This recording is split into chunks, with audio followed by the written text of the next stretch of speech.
নমস্কার বন্ধুরা, রেশমের রান্নাঘরে আপনাদের সকলকে স্বাগত। আমাদের প্রত্যেকের একটি অত্যন্ত ফেভারিট ডিশ হলো পনির বাটার মশলা। এই রেস্টুরেন্ট স্টাইল ডিশটি আমি আজকে বানিয়েছি একটু ঘরোয়াভাবে। তো চলুন দেখে নিই আজকের রেসিপি। প্রথমে নিচ্ছি 2 চামচ তেল। এবার তেলের মধ্যে আমি প্রথমে 7-8টা কাজু ভেজে নেব। কাজুগুলো খুব হালকা ভেজে আমি আগে তুলে রাখবো।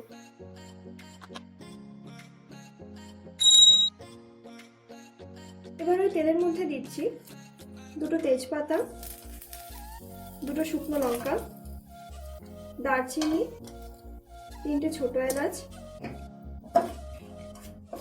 এগুলো দিয়ে অল্প একটু নাড়াচাড়া করার পর এখানে দিয়ে দেব 2টো বড় সাইজের পেঁয়াজ কুচি।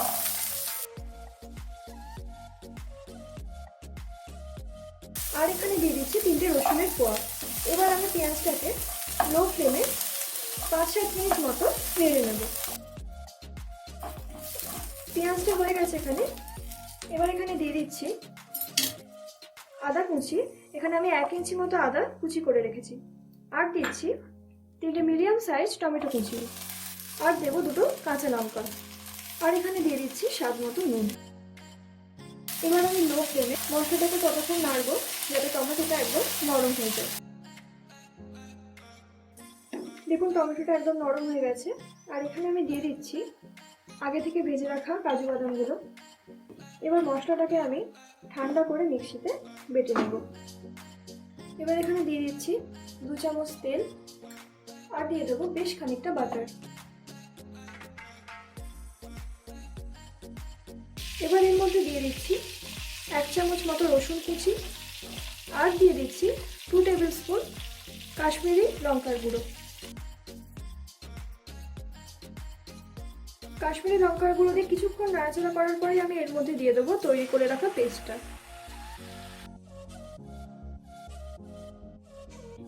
এবার এই পেস্টটাকে আমি লো মিডিয়াম ফ্লেমে 5 মিনিট মতো নাড়াচাড়া করে নেব। মশলাটা হয়ে গেছে। এবার আমি এর মধ্যে দিয়ে দিচ্ছি 2 চামচ কনডেন্স মিল্ক। গ্যাসের ফ্লেম কিন্তু লোতে আমি রেখেছি।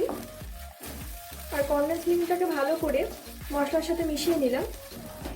কনডেন্স মিল্কটা অপশনাল, আপনারা না চাইলে এটা নাও দিতে পারেন। কনডেন্স মিল্কটা দিয়ে 1 মিনিট মতো নাড়াচাড়া করে নেব। আপনারা যদি চান এখানে কনডেন্স মিল্কের বদলে খোয়া দিতে পারেন।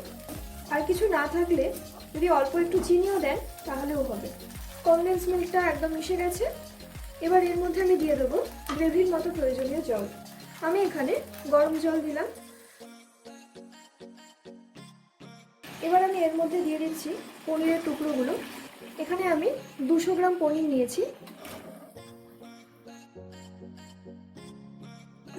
এবার পনিরগুলো দেওয়ার পর লো ফ্লেমে আমি ঢাকা দিয়ে 10 মিনিট ফুটতে দেব।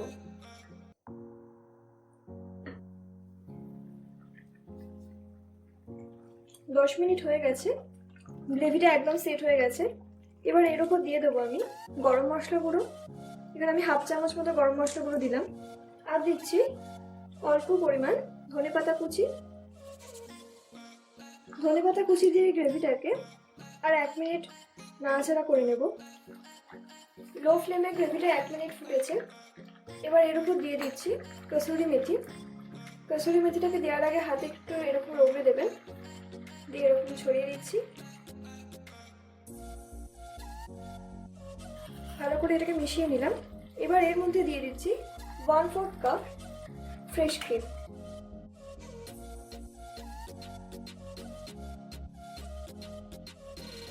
ফ্রেশ ক্রিমটা দিয়ে গ্রেভিটাকে আমি লো ফ্লেমে 2 মিনিট ফুটতে দেব। দেখুন গ্রেভিটা একদম খুব সুন্দর গাঢ় হয়ে গেছে। পনির বাটার মশলা একদম তৈরি। রান্নাটি কেমন লাগলো আমাকে কমেন্টে অবশ্যই জানাবেন। আর ভালো লাগলে লাইক ও শেয়ার করুন। আরও এরকম সুস্বাদু রান্নার রেসিপি পেতে আমার চ্যানেলটিকে সাবস্ক্রাইব করে পাশে থাকা বেল আইকনটি প্রেস করুন।